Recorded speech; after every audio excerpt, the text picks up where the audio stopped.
ಇಷ್ಟು ದಿನ ಮನೆಯಲ್ಲಿ ಚೆನ್ನಾಗಿ ಓದಿಕೊಂಡು ಹೋಗಿ ಶಾಲಾ ಮಕ್ಕಳು ಪರೀಕ್ಷೆ ಬರಿತಾ ಇದ್ರು.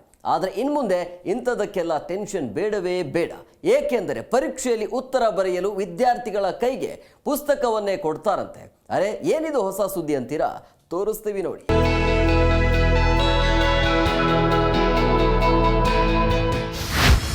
ವಿದ್ಯಾರ್ಥಿಗಳಿಗೆ ಭರ್ಜರಿ ಗುಡ್ ನ್ಯೂಸ್.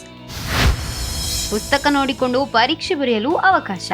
ಪರೀಕ್ಷೆಯಲ್ಲಿ ಯಾವ ಪ್ರಶ್ನೆ ಬರುತ್ತೋ ಯಾವುದು ಬರಲ್ಲ ಎಂದು ನೆನಪಲ್ಲಿ ಇಟ್ಟುಕೊಳ್ಳಲು ಮಕ್ಕಳು ಇಡೀ ಪುಸ್ತಕವನ್ನ ಕಂಠಪಾಠ ಮಾಡುತ್ತಿದ್ದರು. ಇಷ್ಟು ದಿನ ಮನೆಯಲ್ಲಿ ಓದಿಕೊಂಡು ಹೋಗಿ ಶಾಲಾ ಮಕ್ಕಳು ಪರೀಕ್ಷೆ ಬರೆಯುತ್ತಿದ್ರು. ಇನ್ಮುಂದೆ ಇಂಥದಕ್ಕೆಲ್ಲ ಟೆನ್ಷನ್ ಬೇಡವೇ ಬೇಡ. ಏಕೆಂದ್ರೆ ಪರೀಕ್ಷೆಯಲ್ಲಿ ಉತ್ತರ ಬರೆಯಲು ವಿದ್ಯಾರ್ಥಿಗಳ ಕೈಗೆ ಪುಸ್ತಕವನ್ನೇ ಕೊಡ್ತಾರಂತೆ. ಕೇಂದ್ರೀಯ ಪ್ರೌಢಶಿಕ್ಷಣ ಮಂಡಳಿ ಸಿಬಿಎಸ್ಇಯು 9ನೇ ತರಗತಿ ಓದುವ ವಿದ್ಯಾರ್ಥಿಗಳಿಗೆ ತೆರೆದ ಪುಸ್ತಕ ಪರೀಕ್ಷಾ ಪದ್ಧತಿಯನ್ನ ಜಾರಿಗೆ ತರಲು ಮುಂದಾಗಿದೆ. ಅಂದರೆ ಇನ್ನು ಮುಂದೆ ಪುಸ್ತಕ ನೋಡಿ ಪರೀಕ್ಷೆ ಬರೆಯುವ ಅವಕಾಶವನ್ನ ನೀಡಲಾಗ್ತಿದೆ. 2026-27ರಿಂದ ಇದು ಜಾರಿಗೆ ಬರುತ್ತದೆ. ಕಂಠಪಾಠಕ್ಕೆ ಗುಡ್ ಬೈ ಹೇಳಿ ಸಾಮರ್ಥ್ಯ ಕೌಶಲಕ್ಕೆ ಹಾಯ್ ಹೇಳಲಾಗುತ್ತಿದೆ. ಅಂದ್ರೆ ಶಾಲೆಗಳಲ್ಲಿ ವಿದ್ಯಾರ್ಥಿಗಳ ಸಾಮರ್ಥ್ಯ ಕೌಶಲಕ್ಕೆ ಇಲ್ಲಿ ಹೆಚ್ಚಿನ ಸಮಯ ನೀಡಲಾಗುತ್ತೆ.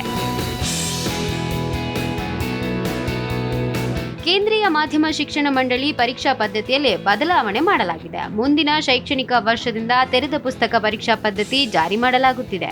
ಹೀಗಾಗಿ ಇನ್ಮುಂದೆ ವಿದ್ಯಾರ್ಥಿಗಳು ಪಠ್ಯಪುಸ್ತಕ ನೋಡಿ ಪರೀಕ್ಷೆ ಬರೆಯಲು ಅವಕಾಶ ಇರುತ್ತದೆ. ಹಳೆಯ ಪರೀಕ್ಷಾ ಪದ್ಧತಿ ಕಂಠಪಾಠಕ್ಕೆ ಸಮಯ ಕೊಡುತ್ತೆ ಅನ್ನೋ ವಾದ ಇತ್ತು. ಈಗಿನ ಹೊಸ ಪರೀಕ್ಷಾ ಪದ್ಧತಿ ವಿದ್ಯಾರ್ಥಿಯ ಸಾಮರ್ಥ್ಯವನ್ನ ಗಣನೆಗೆ ತೆಗೆದುಕೊಳ್ಳುತ್ತದೆ. ಇಂತಹ ಕ್ರಮ ಆಯ್ಕೆ ಮಾಡುವ ಅನುಸರಿಸುವ ಹಕ್ಕು ಆಯಾ ಶಾಲೆಗಳಿಗೆ ಬಿಟ್ಟಿರುತ್ತದೆ.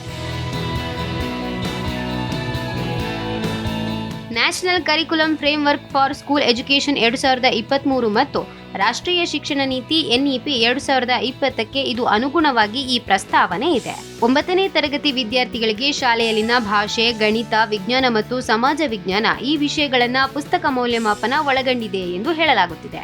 Desk bureau, G Kannada news.